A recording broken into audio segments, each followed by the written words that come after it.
मुद्देमाल हस्तांतरणातून नागरिकांचा पोलीस प्रशासनावरचा विश्वास दृढ. विशेष पोलीस महानिरीक्षक रंजनकुमार शर्मा सांगलीत 4 कोटींचा मुद्देमाल हस्तांतरित, 134 तोळे सोन्याचे दागिने, 40 किलो चांदी परत, 283 मोबाईल, 24,500 किलो बेदाण्यांचा समावेश.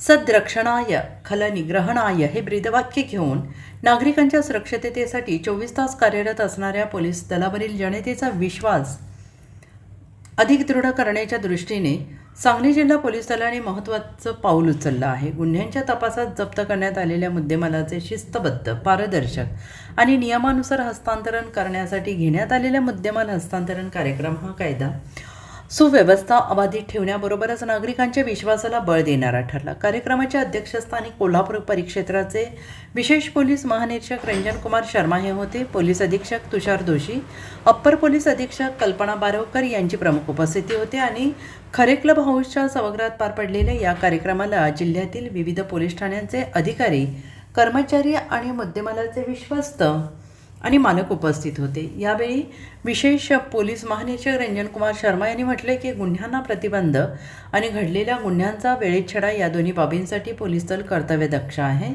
कायदा आणि सुव्यवस्था राखण्यासाठी विविध उपक्रम हाती घेतले जात आहेत. केंद्र शासनाचे पोर्टलच्या माध्यमातून कार्यवाही केली जाते आहे. आणि आज 134 तोळे सोन्याचे दागिने, 4 किलो चांदी, 283 मोबाईल, 24,500 किलो बेदाणा असा जवळपास 4 कोटी रुपयांचा मुद्देमाल परत देण्यात येतो आहे.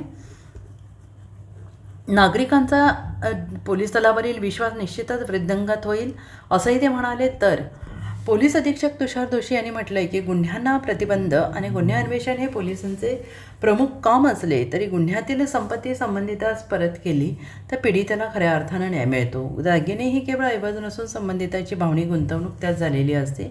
मूर्ती दागिने यांना सांस्कृतिक महत्त्व असते. त्यामुळे हा मुद्देमाल परत करताना संबंधिताने भावनिक मूल्य परत केल्याची भावना त्यात व्यक्त करण्यात आली.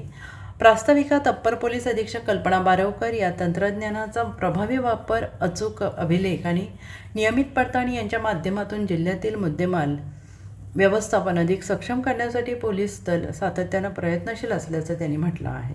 आज रोजी सांगली जिल्ह्यामध्ये मुद्देमाल परत करण्याचा प्रोग्राम सांगलीचे पोलीस अधीक्षक तुषार दोशी, सांगलीचे अप्पर पोलीस अधीक्षक कल्पना बारवकर या दोघांचे मार्गदर्शनाखाली सर्व आपला अधिकारी अंमलदारने अतिशय कष्ट घेऊन चांगले काम करून हे प्रोग्राम यशस्वी केलेला आहे.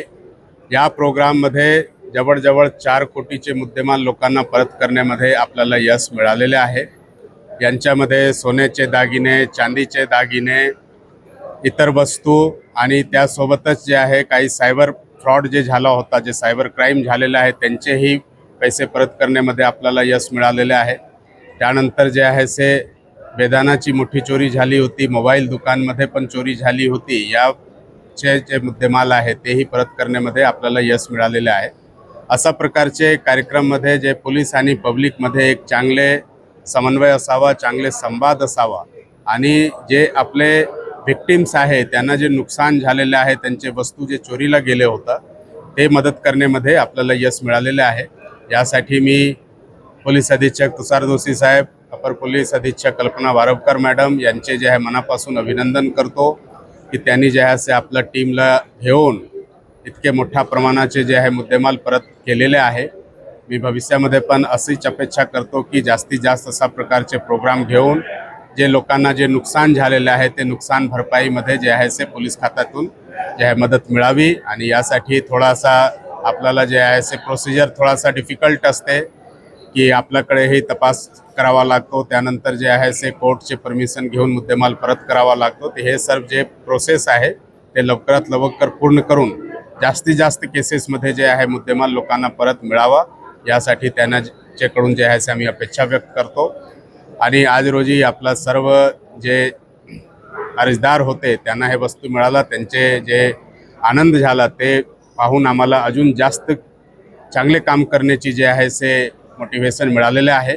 यांच्यामध्ये आपलं पत्रकार बंधूंनीही मोठी संख्यामध्ये इथे येऊन जे आहे से हे बातमी संकलित केलेले आहे. आणि अशा प्रकारची बातमी लोकांमध्ये प्रसारित झाल्यानंतर जास्तीत जास्त लोकांना जे आहे से असा जर काही त्यांचे नुकसान झाले असेल तर ते तक्रार पोलीस खात्याला देऊन त्यानंतर जे आहे ते पाठपुरावा करून जास्तीत जास्त त्यांना जे मुद्देमाल चोरीला जात आहे ते मिळण्यामध्ये त्यांना मदत मिळणार आहे. थँक्यू. हे काही अडचणीचे आहे, पण काही ज्या रकमा आहेत किंवा काही जे सोन्याचा आकडा जो आहे तो मोठा आहे, त्यामध्ये सांगली जिल्ह्यात एक केस माजी सैनिकांचे आहे, त्याबाबत काही स्पेशल काही करून मिळवलं जाते, कारण त्या फॅमिलीचा संशय अजून क्लिअर झालेला नाही आहे. सोनं नेमकं ज्या व्यक्तीवर संशय घेतलेला आहे त्यांच्यावर अजूनही संशय आहे, त्यामुळे पोलिसांच्यावरती संशय घेत आहे. तर अशा काही केसेसना आपण न्याय देणार आहोत, तर यासाठी वेगळी काही राबवणार आहोत. नक्की अशा प्रकारचे काही केसेस असतील तर त्यांचे अजून जास्त अभ्यास करून त्यांच्यामध्ये अजून जास्त टीम लावून त्यांचे डिटेक्शन करण्याचा आम्ही प्रयास करू, कारण की केसेस अनडिटेक्टेड राहणे हे आमच्यासाठी